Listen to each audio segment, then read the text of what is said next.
आज तर आम्ही आईसाठी खुर्ची घ्यायला गेलो होतो. त्याच्या पहिली मी 8 अंडे आणि 30 ग्राम ओट्स, त्यानंतर घेतली ब्लॅक कॉफी पिऊन सनी मी जिमसाठी निघालो. तर सर म्हणाले आपण हरिओम झेरॉक्सवाल्याकडे जाऊ आणि खुर्ची घेऊ आईसाठी बसायला. तर खुर्ची तर सरांना खूपच आवडली. मग मी पण बघितली त्यांच्याकडे कपाट एकदम छान गादी वगैरे.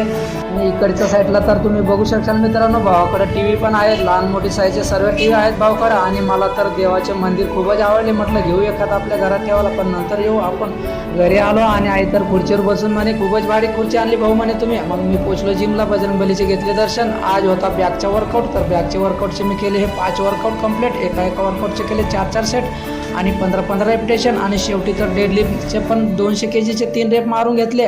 आणि आज तर बॅक वर्कआउट आहे म्हटलं, पोजिंग तर जमेलच म्हटलं. मग मारली बॅक पोजिंग. बघू शकाल मित्रांनो बॅकची पोज कशी वाटते कमेंटमध्ये नक्की सांगा. घरी येऊन खाली केळी. रुद्र, देवांश आणि पायलची तर पार्टी चालू होती. आजच्या ब्लॉग इथेच संपवतो. चला मग भेटू उद्याची न्यू ब्लॉगला. फॉलो करायचे विसरू नका. आपल्या ब्लॉगवर जास्तीत जास्त शेअर करा. जय महाराष्ट्राच्या खानदेश मित्रांनो.